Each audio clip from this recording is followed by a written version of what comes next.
done. I have been chosen by mercy, granted an occasion to again walk this earth and end it. Only then shall I return to hell.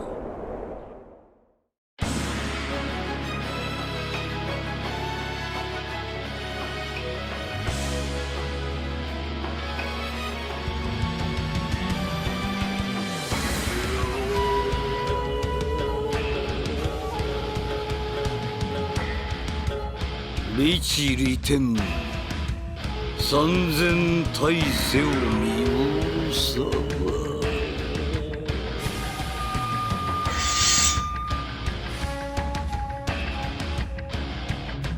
I know 1,000 terrible ways to end a life. Why not pick a number?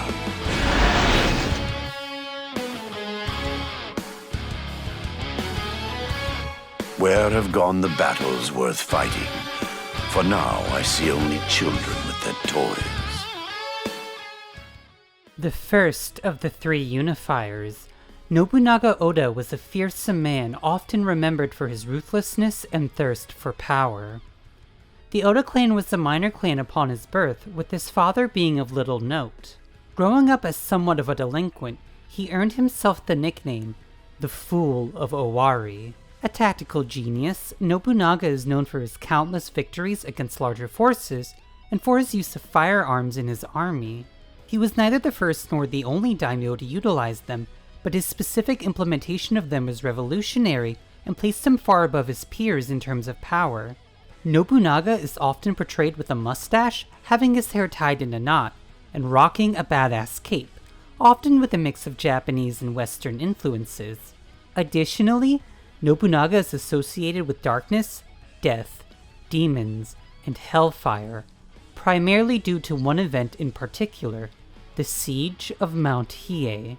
Taking place on September 30th, 1571, Nobunaga raided Enryakuji Temple on Mount Hiei and, alongside his army of 30,000 men, slaughtered thousands of monks, women, and children before setting the temple ablaze.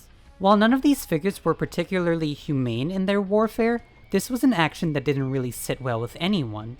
Shinken Takeda, who it should be noted, touted himself as the high priest of the Sendai sect, specifically called Nobunaga out for his bloodthirst and for his particular handling of Enryakuji Temple.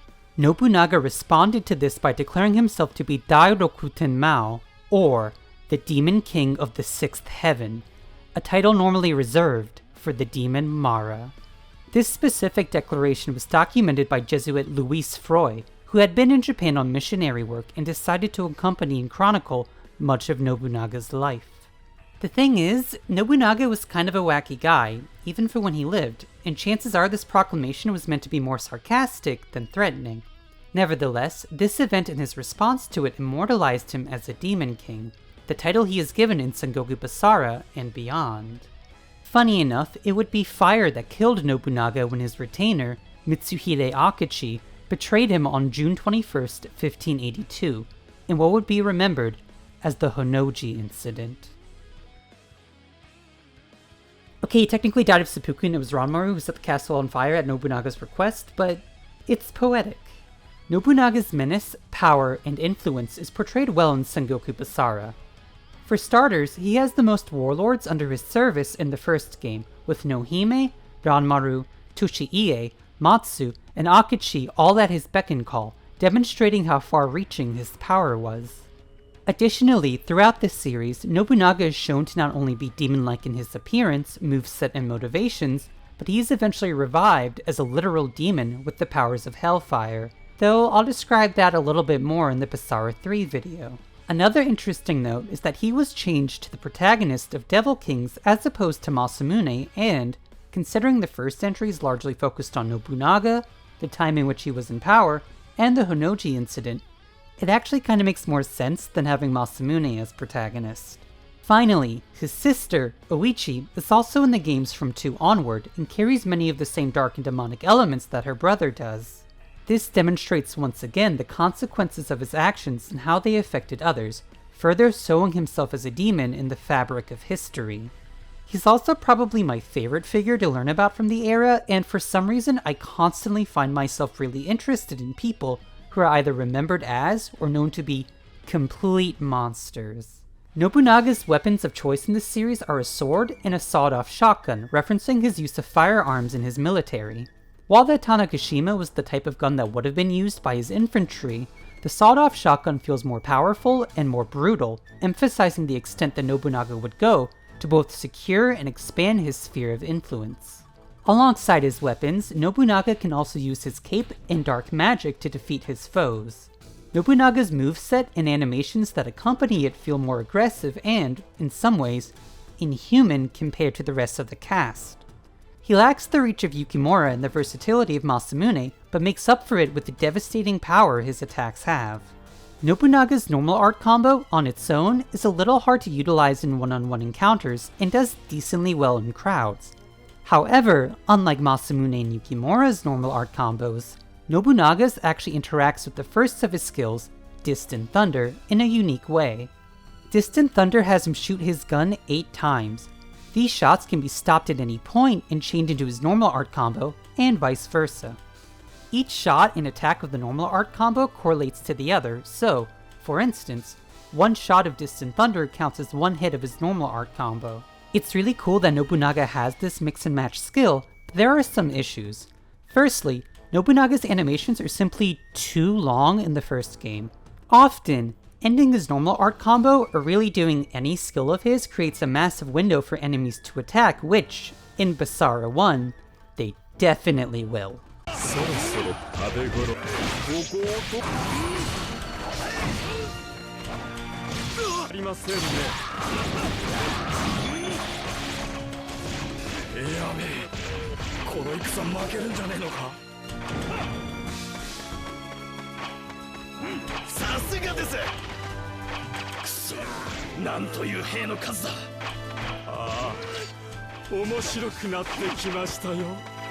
As such, Distant Thunder isn't super practical to use in this manner. If anything, Distant Thunder is a lot more applicable than his normal art combo as just his basic chain, especially against bosses where you'll have an easier time lining up your shot. His next skill, Deep Crimson Barrier, has him swing his mantle in front of him, knocking enemies away. It can be comboed into, but, like any skill in this game with knockback, it's going to be the end of whatever you have going. I will say, it does a great job pushing enemies away, and is a lot more effective as a defensive strategy for this reason.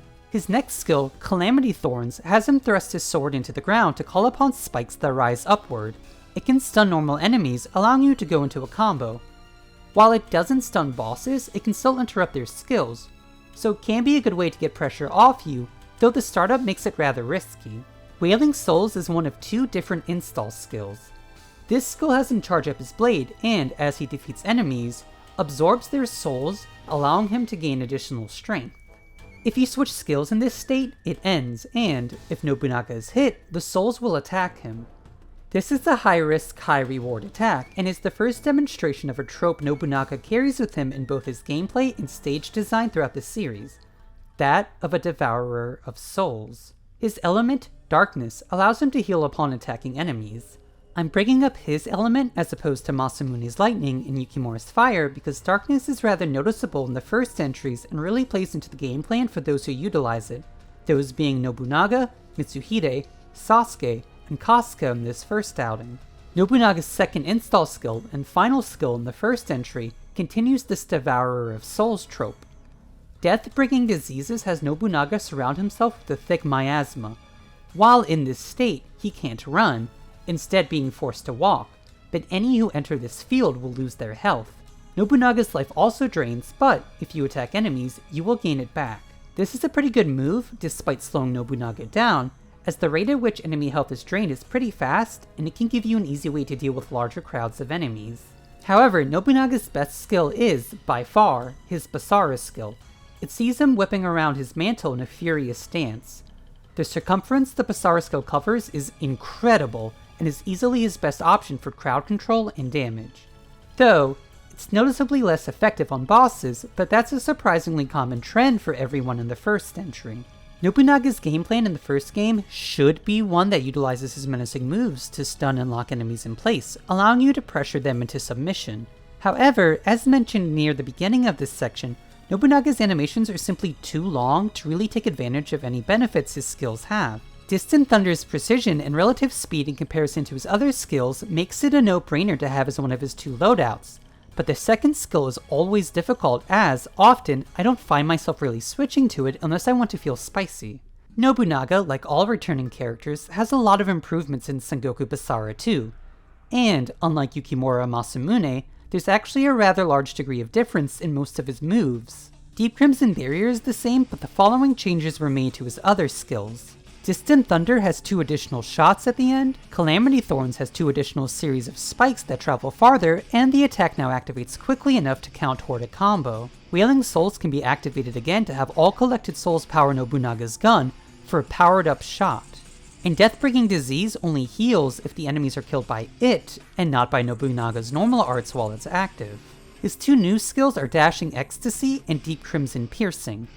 Dashing Ecstasy has Nobunaga dash forward while swinging his sword around him. It's a pretty good combo ender on its own, but if the button is held down, Nobunaga will convert into a launcher and then an aerial combo. Out of all the launcher skills discussed so far, this one is the best. The fact that Nobunaga gets a bit of running room before launching upward means you get some leniency in how and when to incorporate it. However, the downside is that Nobunaga's aerial attacks, while theoretically being the same as Masamune and Yukimura's, don't feel as easy to connect with, particularly his heavy attack, as it has a rather long startup. The second skill, Deep Crimson Piercing, has Nobunaga fold his mantle in front of him and shoot a series of spikes out of it. If the button is pressed repeatedly, it will increase the number of hits. Deep Crimson Piercing, like many of his Basara 1 and 2 skills, is best placed at the end of a combo. It is on the weaker end of these rapid input attacks, especially in 2, where some characters have absolutely busted ones, but it still comes in handy outside of combos as a quick way to stun enemies and bosses. Overall, though he differs in how his moves change individually, Nobunaga shares more in common with Yukimura than Masamune here. A lot of Nobunaga's improvements are more so from corrections to his original moveset rather than refining what was already there. His faster animations and Dashing Ecstasy make him a lot better in this entry than the first, but the changes to Death-Bringing Disease and Wailing Souls didn't do much to add to him. Nobunaga goes through a massive overhaul in the third game, more than anyone we've talked about yet, and honestly, more than most of the characters. For starters, though his normal art combo and weapons are the same, he's now able to hold square to fire his gun. This works the same way as Distant Thunder did in the first 2 games, but it isn't Distant Thunder, as that move is still around. The first of his new skills, Highest Heaven, has him use his shotgun to perform an uppercut. This is a juggle attack, and holding it increases how far up the opponent is launched. Distant Thunder is no longer limited to just 8 shots, and can also be charged and used while moving around, making it more of a standard shotgun attack than an extension of a normal art. Dashing Ecstasy, or as it's translated in 3, Final Rapture, still functions the same as it did in 2, though the windows to follow up the non-launcher version are more lenient. The biggest attack that Nobunaga gained is Slumbering Demon. Like Masamune, Nobunaga's skills have 2 different versions, one that is his gun version and one that is his demon version. Slumbering Demon changes between the 2, and, in 4, it is able to be used in the air. His skills change in the following ways when in demon state. When he holds square during his normal art, a demon will follow up each attack. This can be chained through the entire combo to add more damage. Highest Heaven becomes a knockback, and if the button is held, it deals more damage and increases the knockback distance. Distant Thunder has him send out his demonic phantom to attack enemies. If the button is held, it will launch them back toward Nobunaga. Final Rapture acts the same as it did in the gun version, only now a phantom after image will appear when held to deal more damage as the enemy is being launched. His 3 ultimates are Calamity Thorns, Wailing Souls, and Scorched Earth. Calamity Thorns is the same as it is in 2, but now it has to be held to get the additional spikes, and it can finally stun bosses. Wailing Souls, unlike how it has been in the previous entries, is now just the finishing shot. If the button is held, the phantom will come out to increase its power. The third ultimate, Scorched Earth, has Nobunaga fully tap into his demonic power, summoning a gigantic visage of his phantom. All of his attacks change in this state. His normal art becomes a massive swing that drains Nobunaga's health with every use, his triangle skill has him shoot 4 orbs that chase the opponent down, and R1 has him summon flames from the ground, similar to Calamity Thorns. His skill revision has him whip his mantle twice and causes the enemy to launch toward Nobunaga like Highest Heaven's demon version. And finally, Nobunaga's Basara skill itself has actually changed with his new moveset. Instead of launching into a mad dance, Nobunaga thrusts his sword into the ground, calling upon the powers of hell, and channeling all of his energy into a devastating explosion. I find it to be, overall, less useful as his original Basara skill, but there's no doubting that, visually, it leaves a bigger impact. Nobunaga feels like the character he was meant to be in the first entry. Switching between his gun and demon state, the latter of which is easy to chain all of his skills in to keep the enemy in an oppressive loop, allows Nobunaga to use his hellish powers to decimate enemies. By constantly keeping them right where you want them, you are able to put relentless pressure on both crowds and bosses and remain on top of the battlefield. While the timing of Slumbering Demon is a little awkward compared to Masamune's War Dance, it's still easy to incorporate it into combos. Nobunaga, as the longest villain of the franchise, is absolutely amazing. A little rough around the edges in the PS2 games, his HD moveset more than makes up for his shortcomings. Any downsides he may have tend to be more from the general jank of the franchise and less from a lack of direction in what to do with him. He's right at base Masamune's moveset in terms of complexity, making him an easy to pick character.